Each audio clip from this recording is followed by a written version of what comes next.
Brillanti Musicals kull nhar ta' ħamis fit-8:30 dejjem fuq One.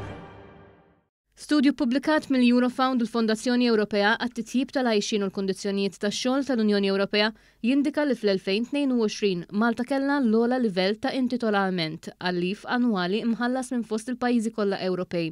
Fir-rapport tagħhom l-esperti Ewropej jinnotaw li t-tul totali madud flimkien tal-leave annwali u l-btajjel pubbliċi ivarja ħafna madwar l-Unjoni Ewropea.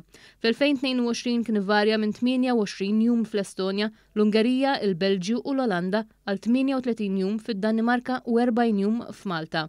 F'17 mis-27 pajjiż id-dritt tal-leave annwali u stabbilit għal 20, l-intitolament minimu stabbilit fid-direttiva dwar il-ħin tax-xogħol. Dawn jinkludu l-Belġju, il-Finlandja, il-Ġermanja, il-Greċja, l-Irlanda, l-Italja u l-Olanda. Fil-Portugal u fil-Spanja dan totalment u stabbilit għal 22 jum.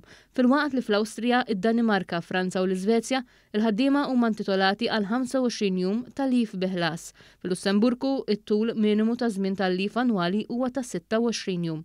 F'Malta it-tul bażiku u ta' 24 jum iżda b'mod differenti minn pajjiżi oħrajn dan l-intitolament jiżdied biex jikkumpensa għal btajjel pubbliċi li jaqgħu fit-tmiem il-ġimgħa u bekk fl-2022 l-intitolament kien tela għal 28 jum.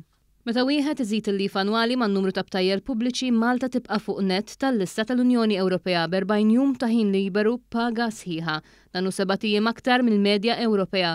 Meta mqabbel ma' ħaddiem fl-Olanda jew fil-Belġju, ħaddiem f'pajjiżna gawda minn 12 jum ieħor imħallas fl-2022.